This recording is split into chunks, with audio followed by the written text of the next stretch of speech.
Hey everyone, Adam here, So Wizard Podcast. Got another interview for you today. I got to sit down with Grant Lankard, who has a new comic series going through the Kickstarter campaigns called Beowulf. It's kind of a modern retelling using the Beowulf mythology as the base. Grant gives his pitch in it. It seems like a really cool, inventive comic. He's got a cool trailer video on his Kickstarter. Issue 2 is being Kickstarted right now. 1 was a big success, so there is more comic to come. Make sure you check out the Kickstarter. The link is down in the description. We go a little bit off the rails in this, or at least I did as an interviewer to the interviewee. I should have kept things more focused on his comic, but it was really fun talking shop and talking the creative process with Grant, and we both had such a good time. We're actually going to do it again when he's kickstarting issue 3. So enjoy the interview and make sure you check out Grant's Kickstarter. Hey everyone, Adam here, So Wizard Podcast. I'm sitting down with Grant Lankard to talk about his new comic series, Beowulf. How you doing, Grant? I'm doing great, thank you. Yeah, thanks for coming on. I know we went back and forth a little bit, so I'm glad we could nail down a time to make this happen. Yeah, I wanted to get it in sometime like during my issue 2 Kickstarter, so yeah, this worked out great. Awesome, cool. And issue 2, since you brought it up, the Kickstarter is live right now. It is live right now. We made over $1,500 in about 36 hours.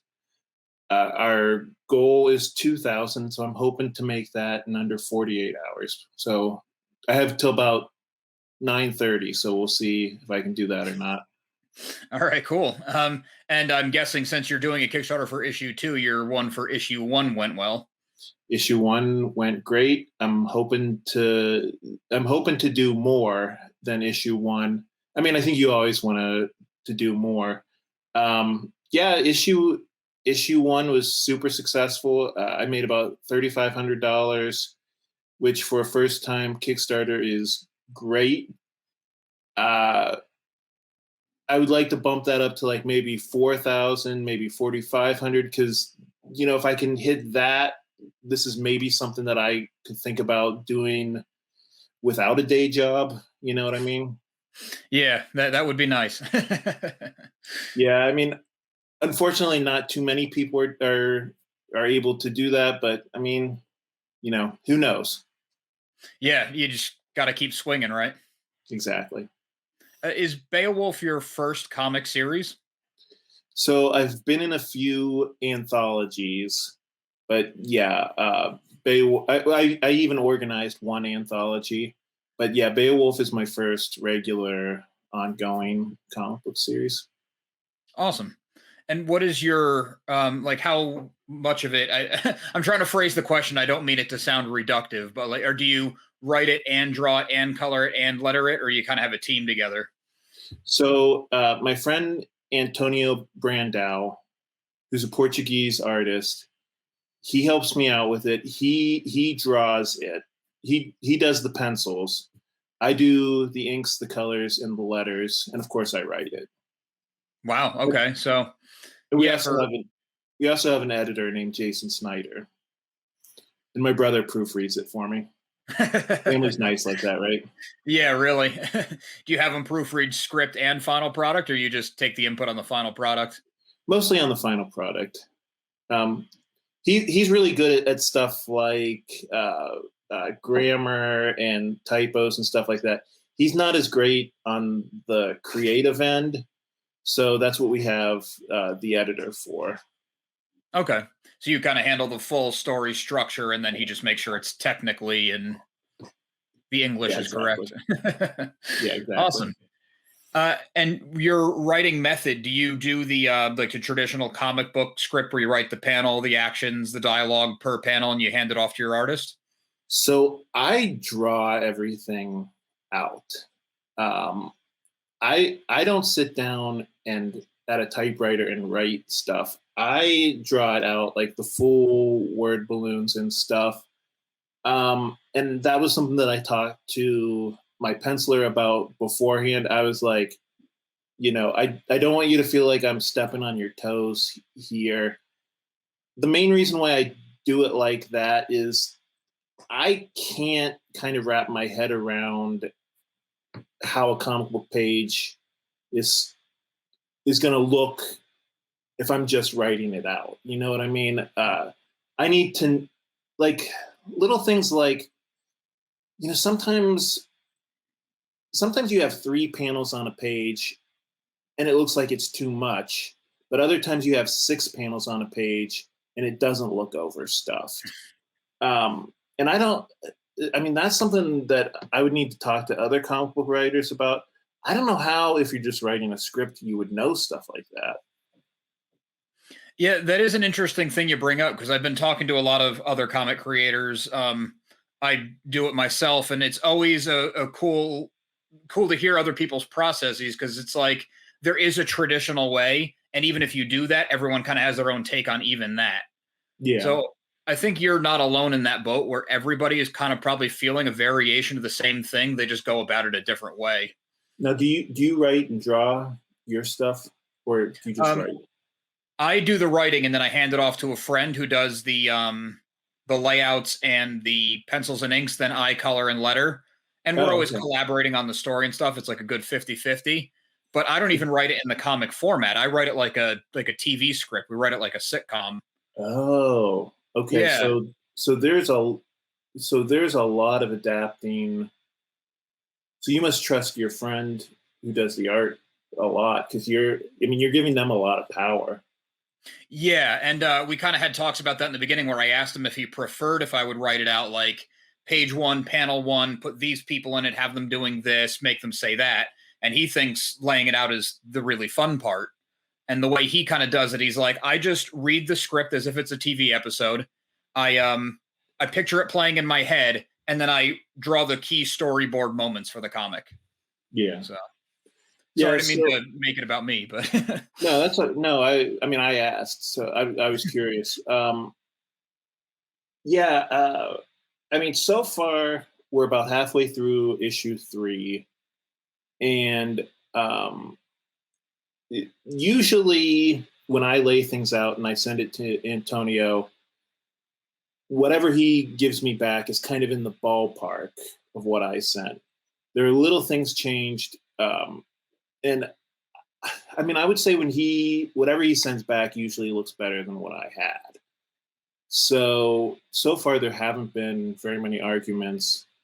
The 1 or 2 little arguments that we've had, I kind of recognize that, this isn't going to make or break the comic book. So, I just say, whatever you want to do. I defer to him. Pick your battles in the collaboration. Yeah. Especially for the artist, because you want them to have some ownership of it. So it's not just a task they're performing, but they're really into it. Exactly. Yeah.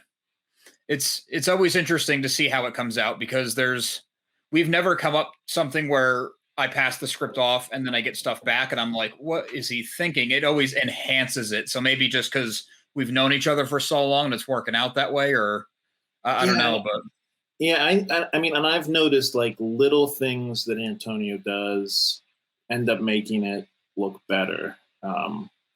Just like even something as small as like turning, one character's head slightly. Yeah, it's an interesting proposition. It definitely is. And I've also noticed that the more you dig in, because before I was just a comic reader and I would say, oh, that panel looks cool. I always see what they're doing with the theme here, the colors or whatever. But when you dig in, it goes infinitely deep on every step of the process, as I'm sure you're realizing or have realized already, that just every last detail really counts and really matters. And things aren't just that way because they are. There's a lot of thought that goes into it. Yeah, for sure. Yeah. Did you notice your process from issue 1 to issue 2 changed a lot, or at least got more streamlined? I probably put less time into the thumbnails on issue 3 than I did on issue 1. Just knowing that, that it doesn't really matter if the character looks like the character or not, So, I think that that's changed a little bit. I'm trying to think if other things about the process have changed. I don't know if you've noticed this, but I feel like 90% of the work is done in the rewrites as opposed to like actually writing. Yeah, I used to pour forever over the first run of the script before I would even show it to my buddy.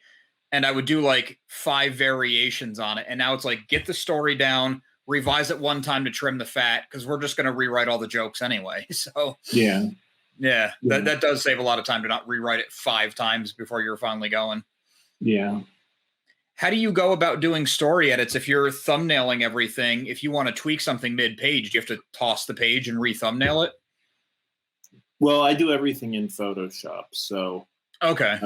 so that helps. I mean, the reason why I like that as opposed to pencil and paper is, let's say hypothetically, I decide this one panel needs to be smaller.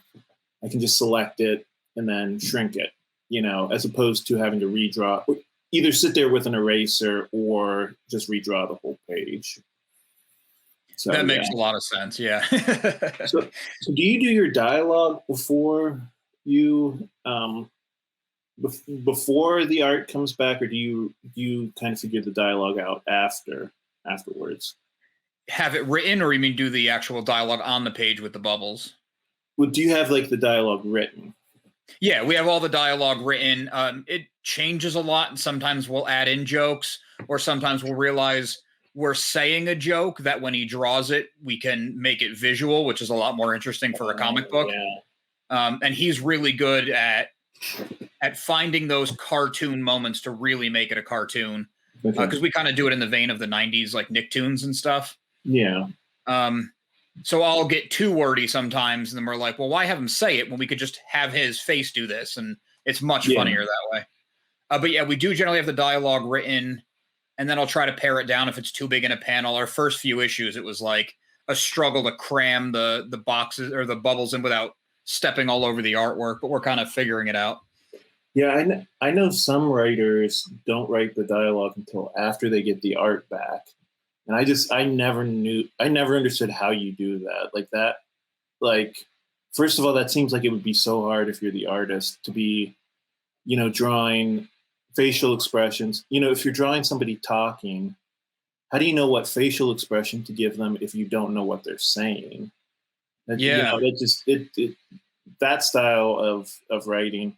I mean, I'm reluctant to say any style of writing is wrong, but God, that sounds so difficult. Yeah, I mean, to me, it sounds impossible. I mean, obviously, it's working for people if they're doing it, but yeah, to me, it sounds impossible. Maybe it's the nature of the story. Like, if it's not very dialogue heavy, you could just say, this character is explaining something to that one is mad about it. Okay. Yeah. We have a pretty big cast, and it's a comedy, so there is a lot of talking and the talking over each other and arguing. So I feel like it's really important to have it in there, even if we change the actual words. The message and the meaning has to be the same to then match the artwork. Right.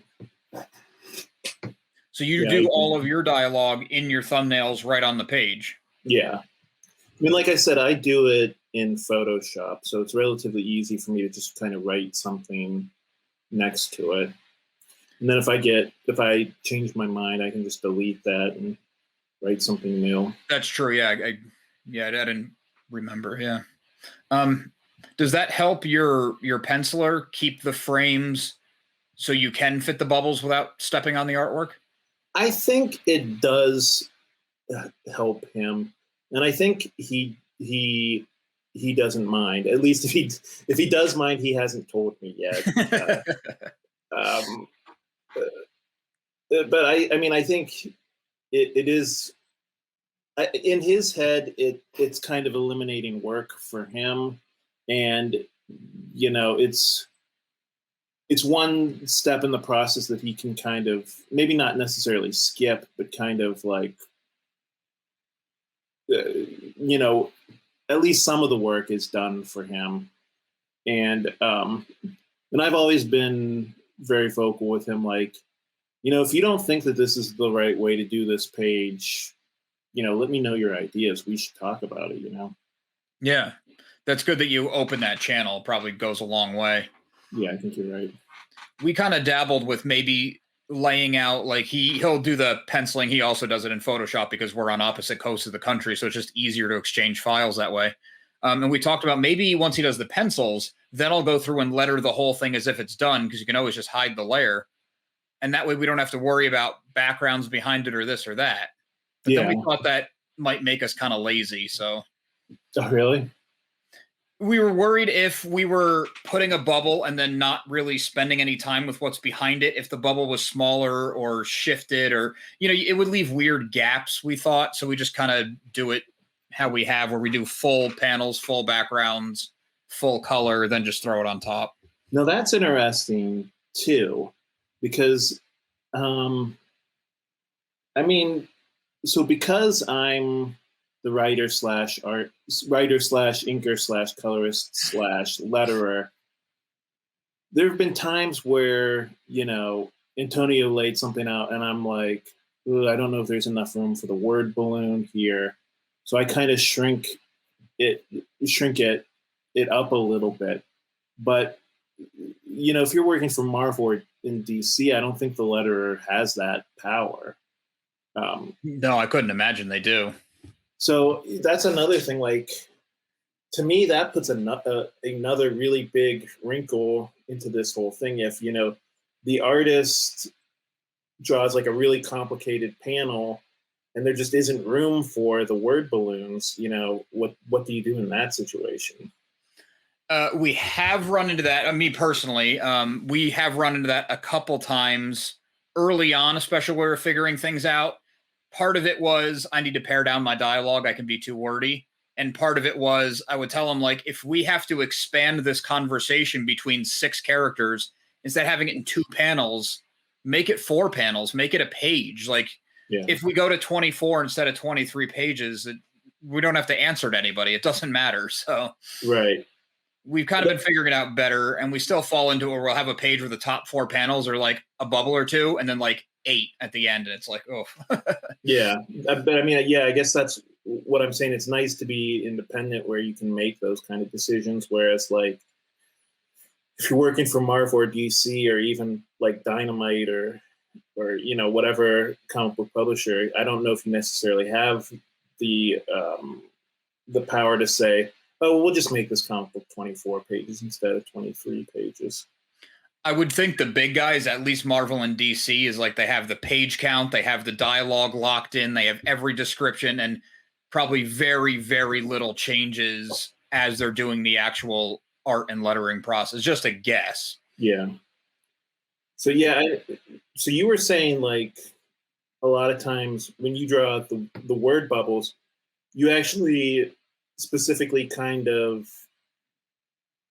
you can like work around that. So like if there's like something complicated underneath there that you don't want to draw, or your artist doesn't want to draw, you can kind of like place the word balloons there. Like if you're talking in front of a brick wall, you don't have to draw in every brick that's behind that word balloon. Is that what you were saying? That's what we were thinking, but because the first few issues we did, we draw it as if there's not going to be word bubbles. Like everything is colored, everything is as detailed as it can be. I mean, there's sometimes where it's 2 characters and we know the whole middle and top is going to be tons of words. So the background will be maybe a cinder block wall that has some lines, and that's about it. Like it's not tons of detail.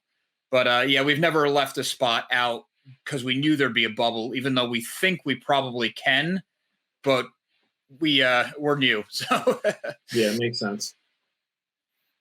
Where did you first get your idea for Beowulf? Because it's Beowulf as in the, what is it, Norse tale that everybody knows. Is it Norse? Yeah, I think it's more I would say more Anglo-Saxon. That makes sense. Okay, yeah. Yeah. But the mythology people know, but it's obviously a new take on it. So it's actually an idea that I've had for, probably close to 30 years. I was really into mythology as a kid. My parents had these Time Life books of mythology. I think it was one of those things where it was like, you get one every month, that sort of thing. And so I read a lot of fairy tales and folklore and that sort of thing. And the story that stood out to me was Beowulf, just because it sounded like a comic book, I mean, when you get right down to it, Beowulf was kind of just a superhero. And and yeah, I thought that was really cool. What made me say, oh, this is a really neat idea for a comic book. And I came up, I don't know if you did this when you were a kid, but if you and your friends, like on the playground, you would each like make up like a superhero, and you would pretend to be that superhero. So Sure. Beowulf was the superhero that I pretended to be growing up. And I remember, and I have like, I'm sure somewhere in my attic, I have notebooks and notebooks of drawings of Beowulf. So then, uh, so when I graduated from high school, everybody convinced me not to go into comic books because, if you remember, like around 2000, I don't know how old you are, but like around 2003, 2004, everybody was saying, oh, it's a dying art form, it's too I feel like they've competitive. been The saying money, that forever. yeah, yeah, exactly. They've been saying that people have been saying this is the year that comic books die since like 1987. So, Right. um, but yeah, so I was talked out of kind of going all in on doing comic book work. So I ended up going to school for graphic design because I thought that was maybe something like if eventually I decided to make a comic book, I could kind of use some of those skills. And I also thought, being a graphic designer would be somewhat creative rewarding, but which so far it hasn't been, but I don't know. But so over quarantine, I kind of said to myself, if I don't do it, I think like a lot of people, of course, I had a lot more free time. And I said, if I don't make my comic book now, I'm never going to. And I actually was like looking into just doing the art for a comic book. And every script I was getting from these writers was just and I'm not saying that they're all like this, but like God, I read a lot of really bad scripts. And I remember thinking like, wow, if this guy has the self-confidence to put his ideas out there, why don't I have the self-confidence? So I took this idea that I had for Beowulf from when I was a kid. I reworked a lot of things. I actually kind of combined a couple different ideas that I had because um, Beowulf's two sidekicks were actually like from a different idea that I had for a different comic book, and I kind of combined those. And before I knew it, I had a 6-issue script, and that was when I decided that I didn't quite have the self confidence to draw it myself. So that was when I talked to Antonio. But like I said, I also did the inks and the colors and the letters. And yeah, I guess so to make a long story, only somewhat less long, uh, here we are working on issue 3, and issue 2 is on Kickstarter currently. That's awesome that you hung on to it. I think your story of I got out of school and I wanted to make comics and everyone said go do something practical. I think a lot of people are going to resonate with that. Yeah. I really wanted to go to art school and I didn't think I was really good enough. So I went in for web design, just like you went in for graphic design. I'm like, well, it's creative, but people need websites. It is not creatively fulfilling in any way. You're just a desk monkey. Yeah. Yeah, exactly. I mean, people talk, I spent so much time in college learning the fundamentals of design and, really learning how to design a layout. And then I graduate and I realize nobody actually wants you to design anything. Everybody comes to you with an idea of how they want it to look, and it's just your job to carry it out. So, so years and years of being a cubicle dweller, uh, being unhappy. I mean, at least web design is a little bit more financially rewarding than print design, because print design there's no money in it. And I kind of just said to myself, why do I keep doing these jobs that make me miserable? And they don't even offer me a living wage even like the bare minimum of what I consider the bare minimum of benefits. And I started thinking, hey, Kickstarter's a thing now, and that's another thing. When I was 20 years old, if I had known that Kickstarter was going to become a thing, maybe I would have felt more confident uh, going into full-fledged into comic books. Yeah, we're in a cool time now where it's easy for independents. Well, not easy. It's possible for independents to make their own way. Yeah. Isn't that, I mean, when you think about, like, God, how did independent comic book publishers do it before Kickstarter? God. I think for every IDW and Image, there's probably 200 guys who tried with a handful of artists they knew or connections they made and flopped. Yeah. Yeah, and I mean, even before Image, I mean, obviously there were a few comic books from the 80s and 70s that became successful, like Elf Quest or The Crow or Teenage Mutant Ninja Turtles. But yeah, for every one of those, there's 10 that crashed and burned. Yeah, if not more. I mean, and if you've ever heard what's his name, Robert Kirkman, talk about his story at all, I was listening to an interview with him, and he said, if somebody had told me how much work this was going to be before I did it, I probably wouldn't have done it. And the crazy thing is, like, when Invincible and The Walking Dead hit, he was about a week away from getting his home repossessed. Like, that's a scary thought to think. Yeah. He literally went tens of thousands of dollars in debt to do these comic books. With really there was no Robert Kirkman before Robert Kirkman. So it's not like, hey, this guy's a billionaire with his zombie show, I'm going to make a zombie comic. Like, he just did it to do it. Yeah.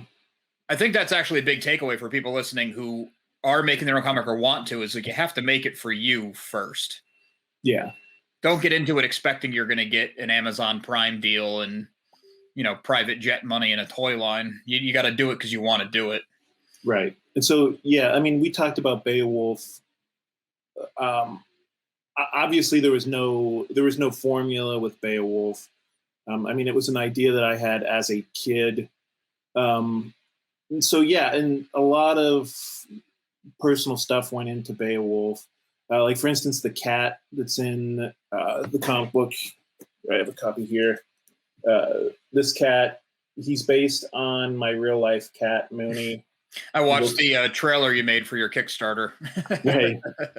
So, I mean, I think that's little touches like that are what's nice, as opposed to like Marvel and DC, where it's like, I've thought a lot about, like, what if Marvel or DC came to me and, let's say Marvel was like, hey, we want you to write Ant-Man.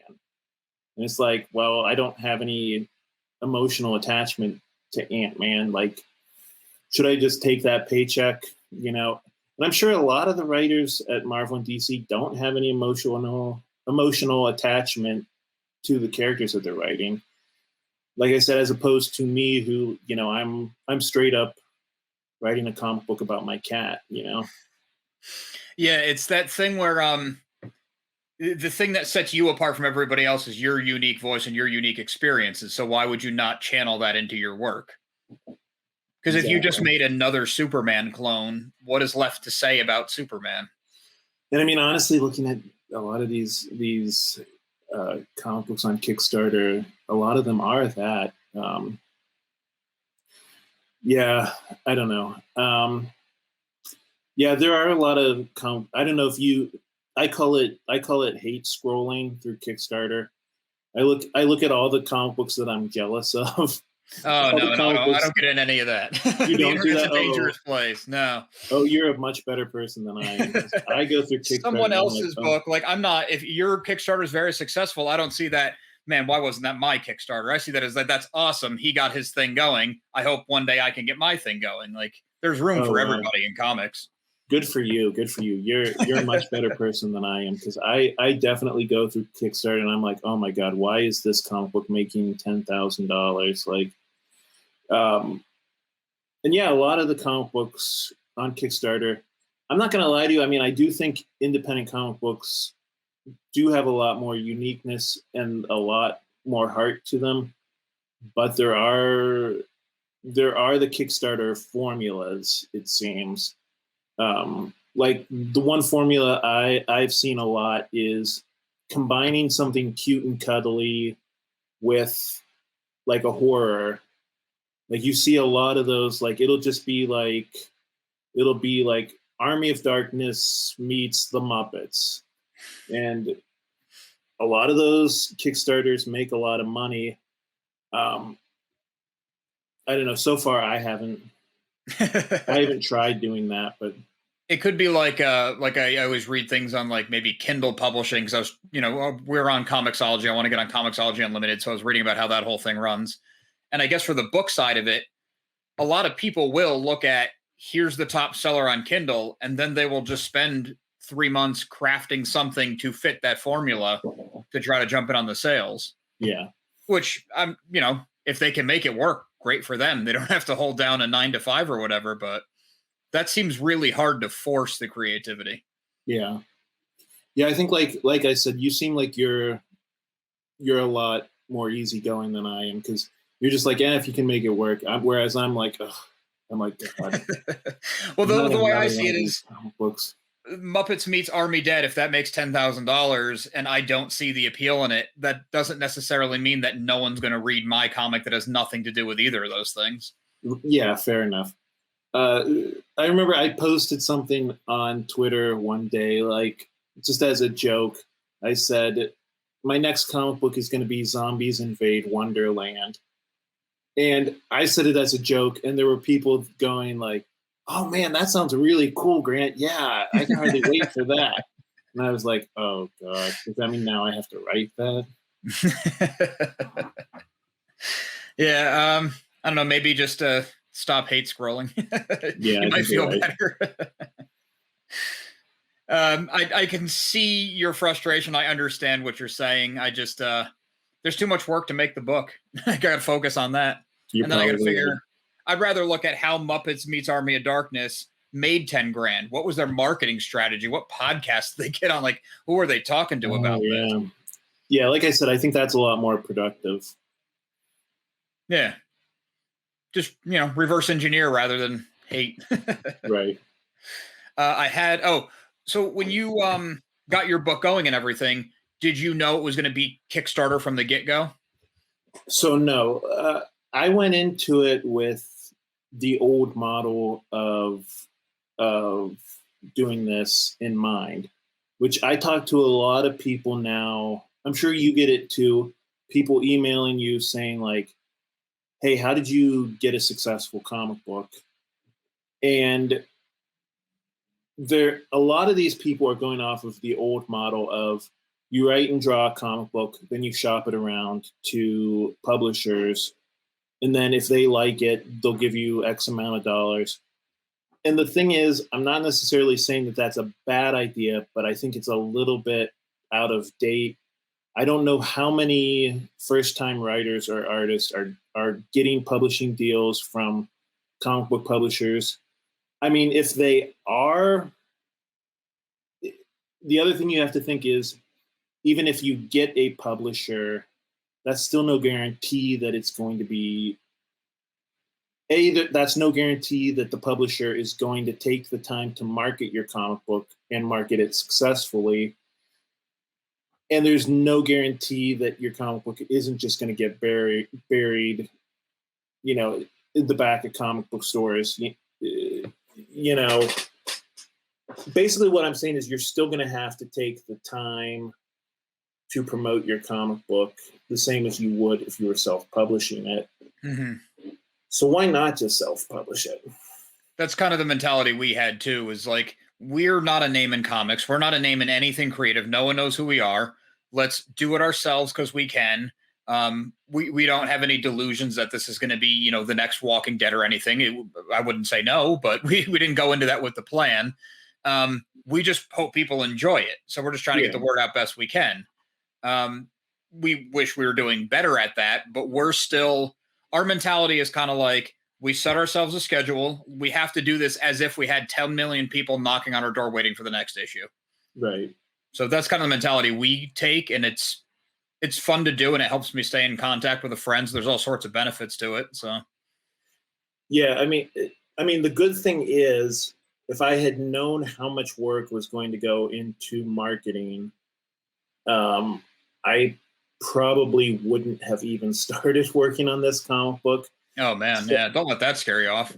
So the fact, you know, I went into this very naive, thinking like, oh yeah, it's going to be really easy for a first-time comic book writer to have, 10 or 12 comic book publishers knocking down my door saying, hey, we want to publish your comic book, and we're gonna market it completely.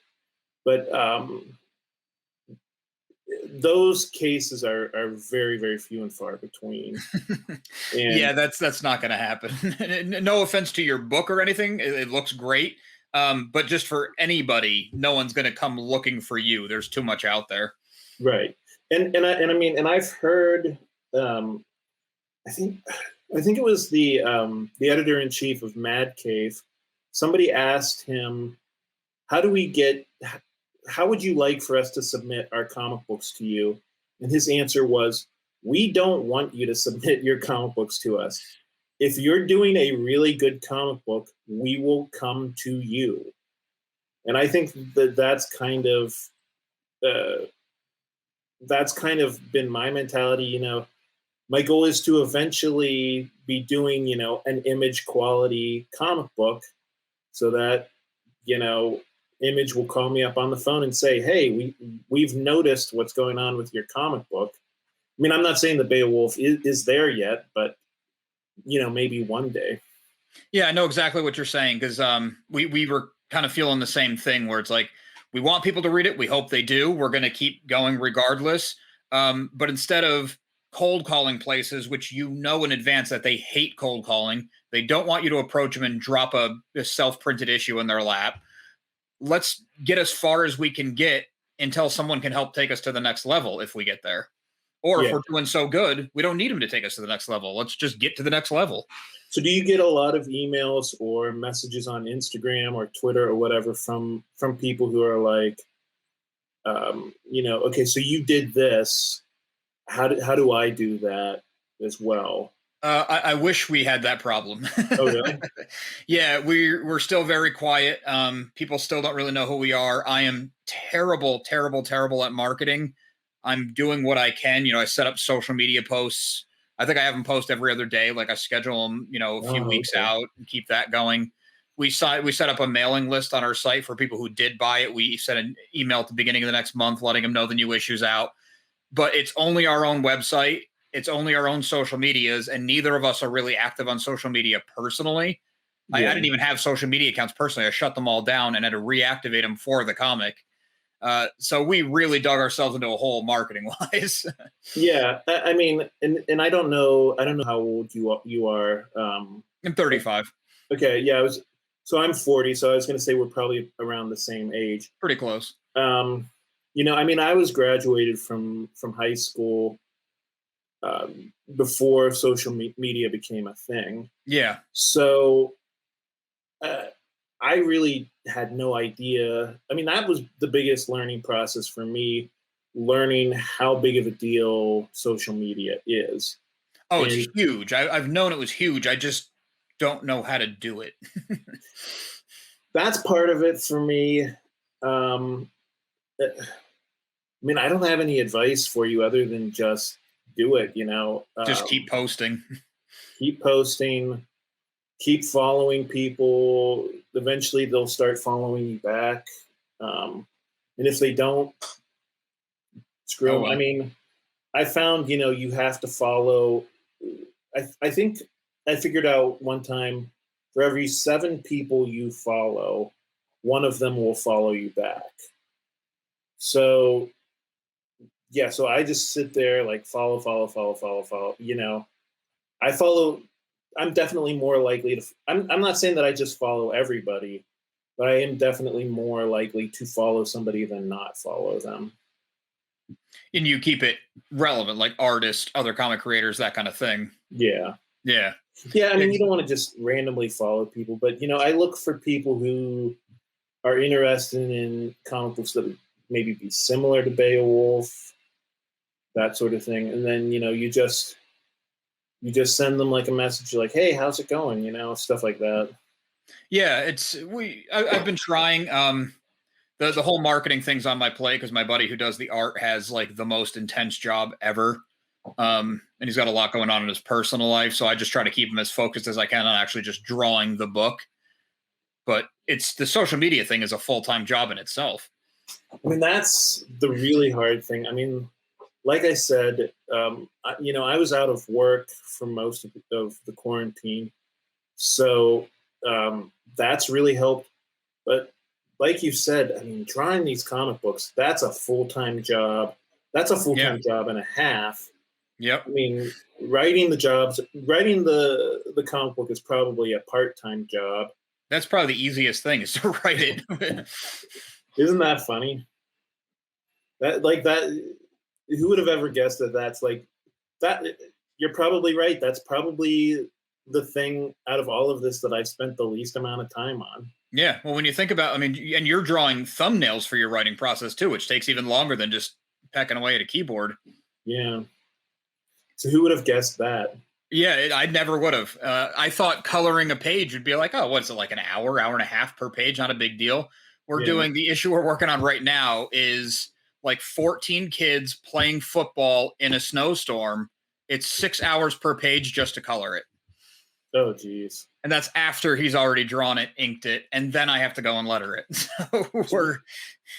So I'm going to give you a word of advice that I learned about halfway through my second issue. Do you work with a flatter? I flat it myself. So there are guys out there who are willing to flat your page for like $10 a page. No, it takes about half an hour though. I mean, that's a half hour of work that you don't have to do. I mean, I don't know. Yeah, I mean, I guess that's something. We kind of like that it's the two of us from beginning to end. Like if you order one on my website now, between writing, penciling, layouts, inking, coloring, lettering, editing, printing, and shipping, it's only one of the two of us touching it. Yeah, that's well. cool. I mean, we have it printed, so I guess other people get involved there, but we don't have a printer in our house. Other than that, it's just the two of us. We kind of like that. I was trying to get my wife to learn how to flat because she'll just sit there and watch TV at night, and I'm like, hey, look, I could show you how to do this. No interest. So. Oh, really? So, well, my wife helps me bag and board the comic books. And, oh, that's cool.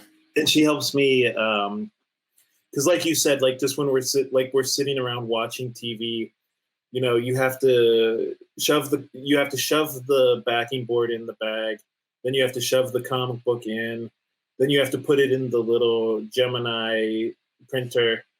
Or the Gemini mailer, then you have to like fold the Gemini.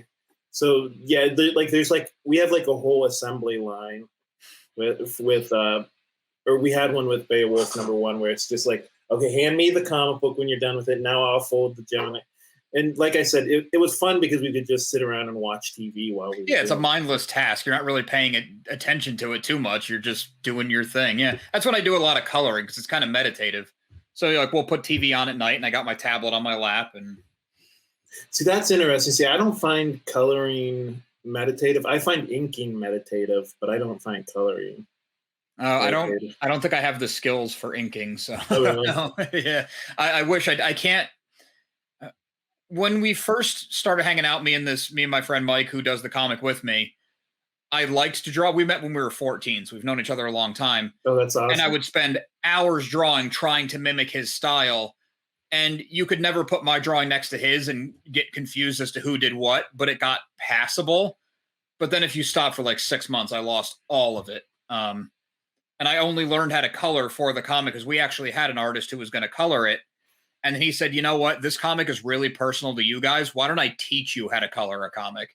So then Oh, we'd that's get on like awesome. Google Hangouts with screen sharing, and he'd have Photoshop open and I would, and he'd, okay, get the Wacom tablet, do this, do that. And he taught me color theory and coloring comics. And, you know, I'm trying to pick things up as I go, but it was huge of him to take all that time to teach me. You know, it's funny, like I maybe shouldn't admit this, but I kind of learned how to color as I was going with Beowulf #1. Um, so yeah, I mean, and there aren't a lot of resources out there.